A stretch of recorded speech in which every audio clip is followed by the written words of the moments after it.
নিজ হাতে উপার্জিত কামাই এটা পৃথিবীর শ্রেষ্ঠ কামাই, আলহামদুলিল্লাহ। পরিশ্রমের মাধ্যমে যে উপার্জন, এটাকে ইসলাম আমাদেরকে উৎসাহিত করে। শুধু নামাজ, রোজা, জিকির এগুলো নিয়ে ইসলাম আমাদেরকে পড়ে থাকতে বলেনি।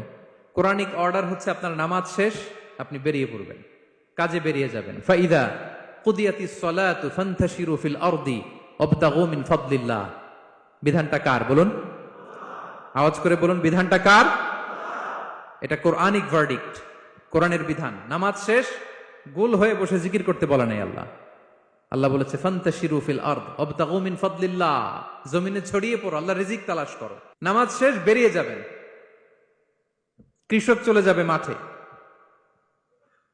শ্রমজীবী চলে যাবে ফ্যাক্টরিতে, শিক্ষকরা চলে যাবে তাদের শিক্ষা প্রতিষ্ঠানে, কর্পোরেট ওয়ার্ল্ডের লোকেরা চলে যাবে তাদের প্রতিষ্ঠানে। ডেভেলপমেন্ট করতে হবে, সিভিলাইজেশন করতে হবে। নামাজের পরে গোল হয়ে বসে থাকা চলবে না। কি ব্যালেন্স দেখেছেন ইসলাম? আজান হয়েছে তো মসজিদে আসো, নামাজ শেষ বেরিয়ে পড়ো।